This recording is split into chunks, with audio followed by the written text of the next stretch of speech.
Josef Fritzl doesn't want the world to see his face. What he did for 24 years in the cellar of the family home is all too well known. It was a bizarre spectacle as he was led into the dock. The people are asking if there's an explanation for why you did it, says the reporter. Fritzl remains silent. This is the first attempt at understanding how a man could keep his daughter locked up underground and father 7 children with her. The court's hearing Elisabeth Fritzl's story through videoed interviews. 11 hours of tape deemed so harrowing, the jury will watch it in small chunks. In the case of Josef Fritzl, the prosecutor of Amstetten accuses him of committing the following crimes: murder, enslavement, false imprisonment, coercion, rape and incest. Fritzl admits rape, imprisonment and incest, but denies the murder of one of those 7 children by his failure to care for it. While 3 of the children, Lisa, Alexander and Monica, were allowed to live a normal life upstairs, Elisabeth and 3 others were kept a prisoner down here, a complex of small, windowless rooms. The jury was asked to smell items from this world to give them an idea of conditions. Fritzl's lawyer appealed to the court not to be swayed by emotions, insisting he was not a monster. 8,516 days. That's how long she was gone. No sunlight, no fresh air, no way out. And the person who built her prison? Every single night, he slept directly above her. Amstetten, Austria, a quiet, unremarkable town in the Lower Austria region. Tree-lined streets, neat houses, the kind of place where neighbors know each other's names and nothing ever really happens. That's exactly what made it so easy. For over 2 decades, the residents of 40 Ybbstrasse went about their lives completely unaware that beneath one of their neighbors' homes, something unthinkable was unfolding. The man who lived there was well known, respected. He owned properties across the region, managed tenants, ran businesses. To everyone around him, Josef Fritzl was the picture of a self-made man. But Josef Fritzl had a secret, and it was buried deep underground. Born on April 9, 1935, right there in Amstetten, Fritzl trained as an electrical engineer, a profession that gave him both social standing and a very particular set of technical skills. By middle age, he had built a reputation most men in his position would envy. He owned the family home at 40 Ybbstrasse, a multi-unit building with paying tenants. He owned a guest house near Lake Mondsee, a 3-story hotel with 40 bedrooms. He managed a restaurant and a campsite. He was, by every outward measure, a successful businessman and a devoted family man. His wife, Rosemary, whom he married in 1956 when she was just 16 or 17 years old, raised their 7 children alongside him. The house was full, the family was large, and Josef Fritzl moved through his community like a man with absolutely nothing to hide. That image, carefully constructed, meticulously maintained, was everything to him. To understand what Josef Fritzl became, you have to start with where he came from. His childhood was not stable by any measure. His mother, Maria, raised him largely on her own.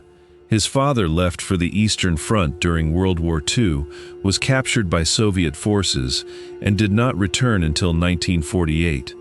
By then, Josef was already 13 years old and had spent years without him. When Fritzl was just 3, Hitler's forces marched into Austria, an event the young boy actually witnessed, perched on his father's shoulders in the welcoming crowd. His mother was later arrested by Nazi authorities and held in a concentration camp for several months. During that time, Josef was placed in an orphanage. He was told his mother was dead. She wasn't, but for a child that young, the effect was the same. When Maria returned, she was a changed woman. She became volatile and physically abusive. She beat Josef regularly throughout his childhood. By the time he was 15 years old, he had spent years absorbing cruelty from the one person who was supposed to protect him. It was around this same period that he began exhibiting deeply troubling behavior, lurking outside the homes of couples, listening, watching. Behavior that would only escalate as he got older. Professor David Wilson, one of Britain's leading criminologists and one of the experts who later studied Fritzl's psychology in depth, noted that his early environment was defined by instability, unpredictability, and a complete absence of healthy emotional boundaries.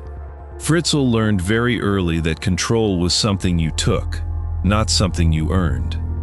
That belief would define the rest of his life. By the time Fritzl was in his early 30s, the warnings were already on record. In 1967, he was convicted of raping a young woman in Linz. He forced his way into her home while she was there, armed with a knife. He was sentenced to 18 months in prison. His wife, Rosemarie, stood by him throughout, visited him, never publicly acknowledged what he had done. He served his sentence, and under Austrian law, after 15 years, the conviction was automatically wiped from his criminal record. Just like that, gone. No ongoing monitoring, no continued scrutiny, no flag raised when he later applied for building permits or took in tenants. Josef Fritzl walked back into society as a man with a clean record, and the system never looked twice. Where are you watching from right now? Drop your city or country in the comments. I want to know who's in this with me tonight. And if you're new here, subscribe right now, because this story gets significantly more complex from here, and you need to be here for what comes next. In 1978, Fritzl filed the official paperwork to expand the basement of his home at 40 Wiebstrasse. The plans looked completely routine. Additional storage space, a workshop area. Local authorities reviewed them and approved without question. But what Josef Fritzl was actually constructing beneath that house had nothing to do with storage. He was building something that no neighbor, no authority, and no family member would discover for the next 30 years. And he built it one wall at a time. By the summer of 1984, the basement beneath 40 Wiebstrasse was finished. 600 square feet of reinforced concrete, soundproofed walls, a steel door fitted with an electronic lock that opened only by numeric code, multiple interior chambers, a narrow corridor leading into interconnected rooms, each one sealed off from the world above. Josef Fritzl had spent years building it, and by August of that year, he was ready to use it. Elisabeth Fritzl was 18 years old. She had grown up in that house. She had eaten at that kitchen table, slept under that roof, walked those hallways her entire life. By the early 1980s, she was enrolled in a tourism and hospitality course at a nearby school and working part-time at a petrol station restaurant. She had friends. She had plans. She also had a father who had been watching her every move for years. Fritzl monitored her whereabouts obsessively. He demanded to know where she was going, who she was with, when she would be back. When Elisabeth ran away from home in January 1983, just 17 years old and clearly desperate to put distance between herself and that house, police found her in Vienna and returned her. On the drive back to Amstetten, Fritzl told her directly he would never let her run away again. 18 months later, he made sure of it. On August 28, 1984, Fritzl approached Elisabeth with a straightforward request. He needed help carrying a heavy door down to the cellar. It was the kind of task a father might ask of any of his children. Routine, unremarkable. Elisabeth had no reason to refuse. She followed him down. Once she was inside, Fritzl held a cloth soaked in ether against her face until she lost consciousness. He then carried her deeper into the cellar, through the concealed entrance, and locked her inside. When she came to, she was behind a reinforced steel door in a space she had never seen before. a space that had been constructed specifically for her, without her knowledge, over the course of several years. The door closed. The code was entered from the outside, and Elisabeth Fritzl disappeared. Within days, Fritzl produced a handwritten letter, one he had forced Elisabeth to write before she lost consciousness. The letter stated that she had left home voluntarily to join a religious sect and did not wish to be found. Fritzl posted it from a location more than 100 miles away to avoid any local postal trace. He then reported her missing to police, presenting himself as a worried father. He told neighbors, family members, and investigators the same story.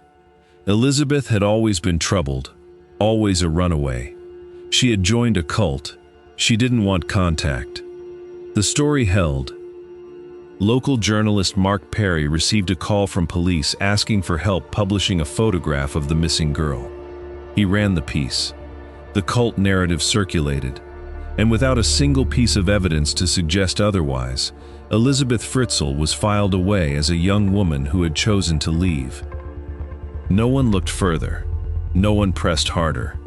And in the basement, directly below the family's living quarters, Elisabeth spent her first days, then weeks, then months, completely alone. For the first 5 years of her captivity, she had no company but Fritzl's visits. He came when it suited him. He brought food, controlled the lighting, and controlled every object that entered the space. He determined what she could have, what she could see, and what she was allowed to know about the world above. The space itself was a warren. The main entrance was concealed behind a shelving unit that weighed several hundred pounds. It could only be moved with a remote-controlled mechanism that Fritzl alone operated. Beyond that was a low concrete door, no more than 3 feet high, requiring anyone passing through to crouch. Dr. Adalbert Kastner, a forensic expert who later entered the cellar as part of the investigation, said that standing inside it, even briefly, made it almost impossible to imagine existing there for any length of time, let alone decades. The air was damp. The ceilings were low. There was no natural light of any kind. Fritzl brought in basic furnishings over time: a bed, a small stove, a toilet and sink, eventually a refrigerator and a television. He later added a few small pets, including a canary and a goldfish. He would later claim these additions were signs of care. Investigators saw them differently. They were tools for psychological management, enough to prevent total breakdown, not enough to allow any real quality of life. On the surface, nothing changed at 40 Yibbestrasse. Fritzl continued managing his properties. He took on new tenants. He attended to business matters and took trips across Austria and beyond, sometimes disappearing for weeks at a time. He sat at dinner with Rosemarie and their children. He spoke to neighbors. He paid his bills. He was, to everyone watching, exactly what he had always been: a disciplined, private, somewhat stern man who ran a tight household. The performance never slipped. Then, in 1988, something changed inside the cellar. Elisabeth gave birth to her first surviving child, a girl named Kirsten, born in that basement without a doctor, without proper medical equipment, and without any support other than a basic guide to childbirth that Fritzl had left in the space. In 1990, a second child followed, a boy named Stefan. Fritzl now had 2 separate families, one upstairs, one below. His response to this was not panic, it was planning. In August 1992, a third baby arrived, a girl named Lisa, born with a heart condition that required immediate attention. Fritzl was worried the infant's condition would raise questions he couldn't answer. So he removed Lisa from the cellar and placed her on the doorstep of the family home upstairs, accompanied by a handwritten note, written as though from Elisabeth, asking her parents to raise the child because she was unable to do so herself. Lisa was taken to hospital, received the surgery she needed, and was subsequently raised by Josef and Rosemarie Fritzl as their adopted grandchild. In December 1994, the same thing happened. A second baby, a girl named Monica, appeared on the doorstep with another note. Mark Perry, the journalist who had first covered Elisabeth's disappearance, reported on the story. Police noted the unusual pattern, but with no evidence of a crime, no missing persons connection made, and Fritzl's cult explanation still standing, the investigation went nowhere. In April 1996, Elisabeth gave birth to twins. One of the boys, Alexander, was brought upstairs and placed on the doorstep as a third foundling. The other twin, Michael, was sick from birth and did not survive. Fritzl disposed of the remains in the furnace of the house. 3 children lived upstairs with their grandparents, completely unaware of where they had come from. 3 others, Kirsten, Stefan, and later Felix, born in 2002, remained in the basement with their mother, growing up in a space with no windows, no outdoor air, and no knowledge of the world above. Kirsten was 19 years old and had never once been outside. What is the weather like where you are right now? Drop it in the comments. And while you're there, hit that like button. It genuinely helps more people find stories like this one. And this is a story that deserves to be heard. By the spring of 2008, Elisabeth had been underground for 24 years. Then Kirsten became seriously ill. The illness came on fast. Her condition deteriorated in a way that frightened Elisabeth enough to do something she had not done in over 2 decades. She asked Fritzl for help. She pleaded with him to take Kirsten to a hospital. On April 19, 2008, after days of convincing, Fritzl agreed. He carried Kirsten out of the cellar, the first time she had been above ground in her life, and drove her to the hospital in Amstetten, telling medical staff she was the daughter of his missing estranged daughter Elisabeth, who was away and unreachable. Kirsten was admitted. Doctors worked to stabilize her, but her condition was complex and her medical history completely unknown. Desperate for information, the hospital's medical team did something that would change everything. They went public. A televised appeal was broadcast across Austria, asking Kirsten's mother, wherever she was, to come forward and provide information that could help save her daughter's life. In the basement of 40 Ebestrasse, a television flickered. Elisabeth Fritzl watched the broadcast, and for the first time in 24 years, the outside world had sent something down into that cellar. A signal, a thread, a way out. What happened next would bring the entire story to the surface. Elisabeth Fritzl had one condition. When the police sat across from her at that hospital on April 26, 2008, and asked her to tell them what had happened, she looked at them and said she would cooperate fully. She would tell them everything, but only if they made her one promise. She would never have to see her father again. They agreed, and then she talked. What Elisabeth disclosed to Austrian investigators that afternoon set off one of the most significant criminal proceedings in the country's modern history. Officers moved immediately to 40 Ebestrasse, secured the property, and entered the basement.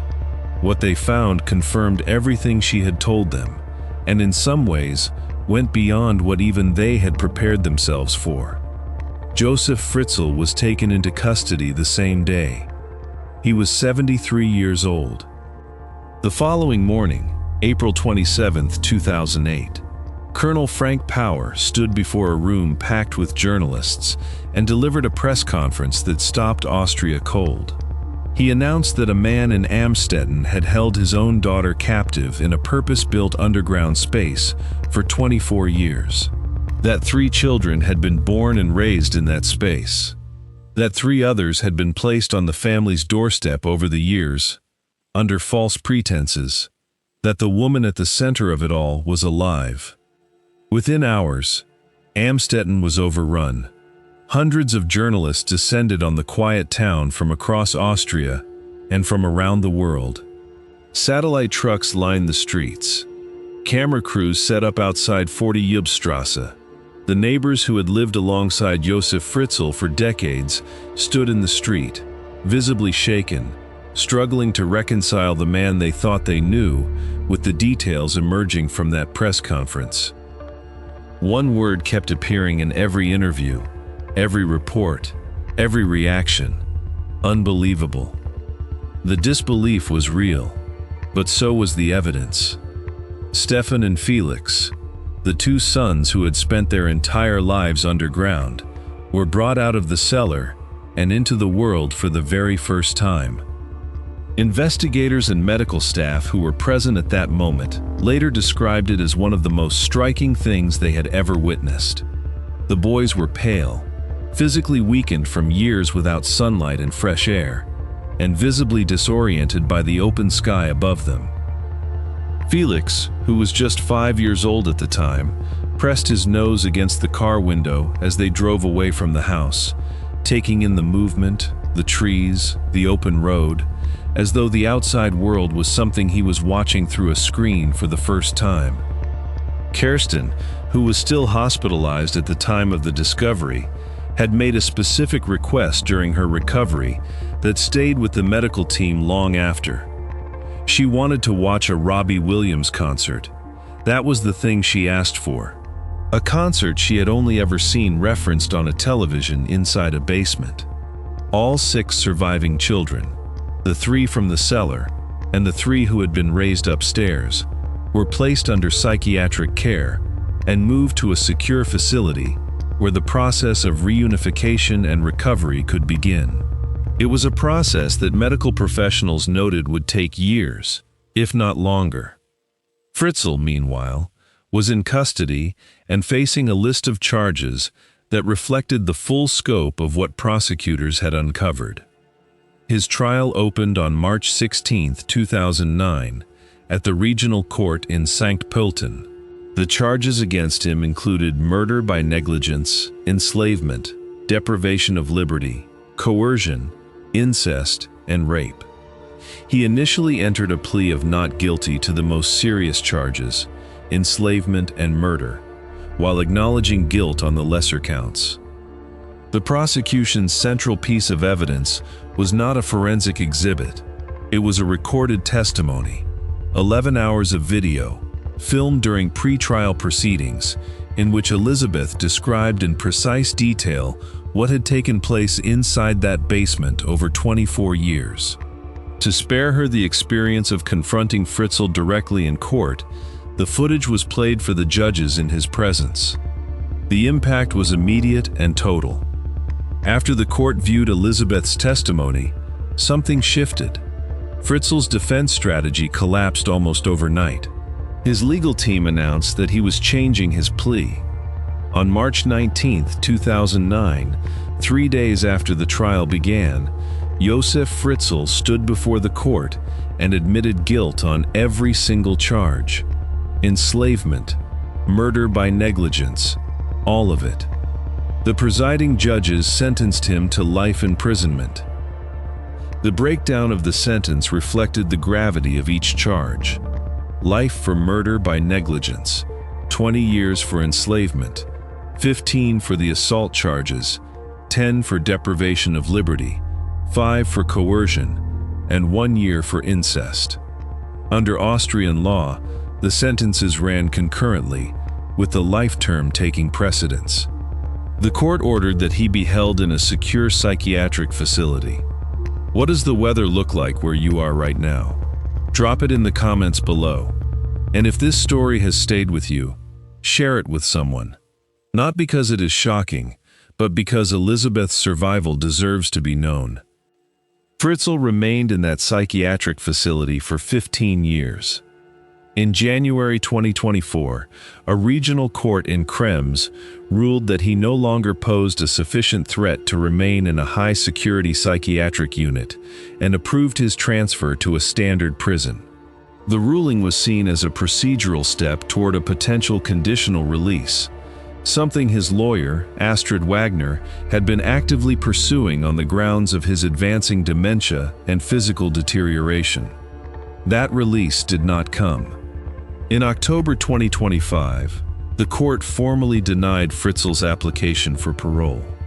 The ruling stated that he still harbored aggression toward his own family as part of his delusional thinking, and that on that basis, he could not be cleared as a risk. He remains imprisoned today. His dementia is worsening. Elisabeth Fritzl, whose name was legally changed following the trial, lives in a rural Austrian village known publicly only as Village X. She lives there with her 6 surviving children and her partner, Thomas Wagner, a bodyguard who was assigned to protect the family after the trial and never left. A member of her care team, speaking to the Mirror in 2024, described how she had stopped formal psychiatric therapy and was getting on with her life, learning to drive, helping her children with schoolwork, building friendships with people in her community who know nothing of what she survived. She lost 24 years to that basement. She has spent every year since reclaiming what was taken from her. The case of Josef Fritzl did not just shock a country.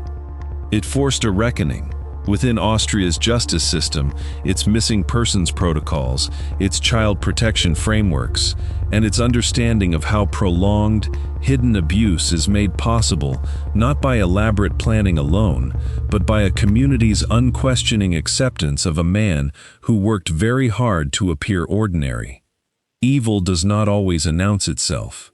Sometimes it approves building permits, sometimes it manages tenants, sometimes it sits at the dinner table and passes the salt. The house at 40 Ubstrasse no longer exists. It was demolished and converted into a housing complex in 2017. The street looks different now, but Amstetten still remembers, and the world has not forgotten.